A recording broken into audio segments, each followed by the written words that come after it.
Hey everybody, boys, this week at Forex. Welcome to the weekly technicals for the commodity dollars for Aussie dollar, dollar CAD, and Kiwi dollar, April 1 to April 4, 2019.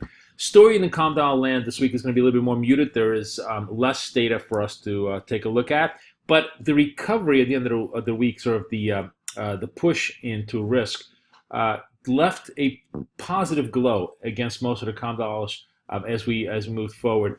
And we'll have to see if that flow continues. It's actually going to be, of course, in many ways, very much derivative of dollar data. If dollar data really improves, as I talked about on the major side, I think the calm dollars are going to get swept by the downside, meaning that the market is going to bet on the fact that U.S. rates will start to climb back up. The differentials against the high yielders of Aussie and Kiwi are going to definitely compress, and that's probably going to be negative both pairs. But for now, they're really kind of holding very much the old-fashioned ranges, and I would even say the ranges have sort of expanded a little bit, 70 to 72 in the Aussie.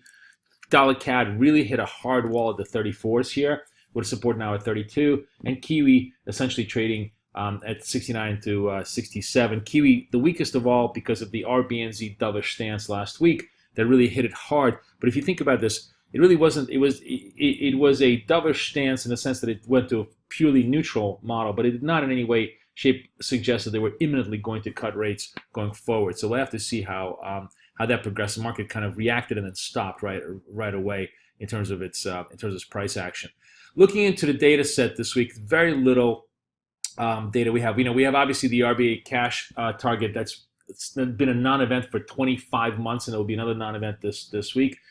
Only if the language gets even more dovish, only if they suggest that there is a much higher preponderance of risk to the downside, will you see any meaningful movement in the Aussie. But I think they're going to essentially toe the line, stay very much steady. We have retail sales and services data coming up on Tuesday, which should be interesting to take a look at on the Aussie side. And that's essentially it as far as data goes until Friday when we get the Canadian employment data. And then that will actually be interesting because we'll have the IBPMI on Thursday, which will give us a little bit of a clue as to how the Canadian data has set. Last month, the numbers were blowout strong. So one of the more interesting things to watch here is this kind of I think, unforeseen resurgence in Canadian labor data, especially because if you haven't really been paying attention, oil is at 60.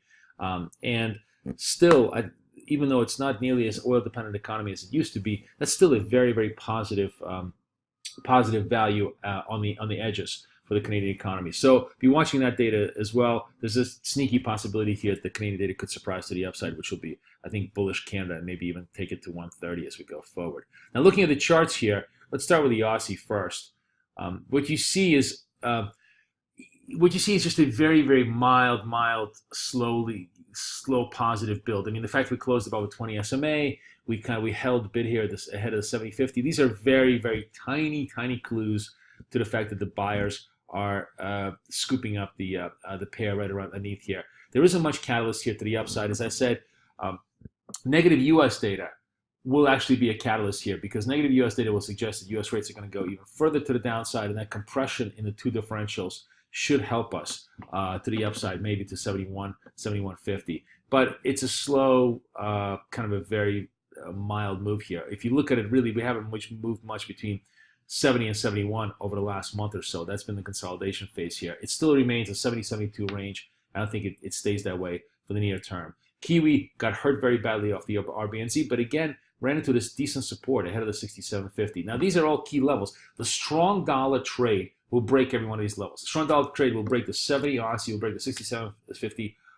Kiwi, maybe even 6,700 Kiwi, and that will be a very big impulse for a pro-dollar move. But until we see that, I think it's hard to project it as we go forward. And CAD showing a very decent strength here. The GDP surprise on Friday really was positive for CAD. Dollar CAD had a massive slice back down.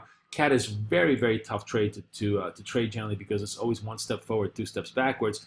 But there is some decent clues here that the loonie remains relatively well bid, that these spikes that we saw in January are setting series of lower highs here. So the continuation, basically, I think as long as the 34.50 holds, the bias very much remains to the downside, and 3,200 becomes the near-term target for the dollar CAD shorts as we go forward. So that's kind of how the commodity story sets up this week. It's going to be very much a secondary story, very much a reaction story to the dollar trade. But the Canada data is going to be the second most important data set that we'll be watching this week. Wish you guys the best luck, the best trading. Boris Nossberg, over and out.